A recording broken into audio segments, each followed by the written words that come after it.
বিসমিল্লাহির রহমানির রহিম। আসসালামু আলাইকুম। শুভ সকাল প্রিয় বন্ধুরা, সবাই কেমন আছেন? আশা করি আলহামদুলিল্লাহ ভালো আছেন।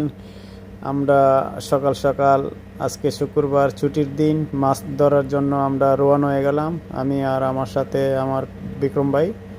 তো বিক্রম ভাইয়ের জন্য দোয়া করবেন সবাই। আমরা একই কোম্পানির চাকরি করি, তো রুটগুলি অনেক খালি নিরিবিলি। সকাল সকাল 5:30 বাজে, কোনো গাড়ি নাই, এত একটা চলতে একদম আরাম। তো আমরা চলতেছি। তো একটি অতীতের কথা মনে পড়ে যে আমরা আগে অনেক মাছ ধরতাম আমাদের বিলের থেকে, আর এখন বিলে মাছও পাওয়া যায় না, আর এখন মাছ মারতেও কেউ যায় না। তো অতীতের কথা মনে পড়ে, অনেক আফসোস লাগে যে কি দিনগুলি হারিয়ে গেল আমাদের জীবন থেকে। চলতে চলতে অনেক দূর এগিয়ে গেলাম, সেই দিনগুলি হারিয়ে গেল। এখন কর্মজীবন নিয়ে ব্যস্ত হয়ে গেলাম।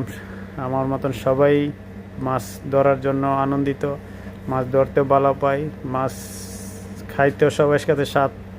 এটা একটা খুব স্বাস্থ্যদ খানা।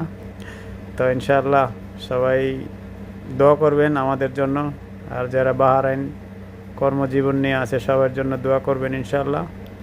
বাহরাইন শান্তিময় একটি দেশ, কোনো যাই ঝামেলা নাই, সবাই স্বাধীন মতে চলাফেরা করতে পারে। তো এই চলতে চলতে আমাদের গন্তব্যে এসে গেলাম। আমাদের রুমের থেকে 15 মিনিটের রাস্তা। তো আমরা এসে গেলাম সমুদ্রের পার। আমরা অল্প কিছুক্ষণের ভিতরে আমাদের গন্তব্য পৌঁছে আমরা মাছ মারার জন্য প্রস্তুত হয়ে যাব। তো দেখেন ভিউটা কত সুন্দর, বাহরাইনের অনেক দূরের ভিউ।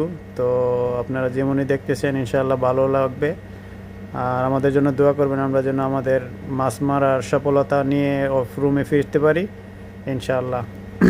তো আশা করি সবার কাছে ভালো লাগবে, আর সবাই যার যার জায়গা থেকে আমাদের জন্য দোয়া করবেন, আমরা দোয়া করি সবাই যেন যার যার বেস্টটা দিতে পারে। তো আমরা চলতে চলতে এসে গেলাম সমুদ্রে। এখান থেকে আমরা মাছ ধরবো, আরটুকু আগে গিয়ে আমরা মাছটি ধরার জন্য প্রস্তুত। আমাদের প্রিয় বিক্রম ভাই মাছ ধরার জন্য রেডি হয়ে গেছেন ইনশাল্লাহ। কতগুলি মাছ ধরছে ইনশাল্লাহ সেই ভিডিওটা আমি আপনাদেরকে দিব ইনশাআল্লাহ।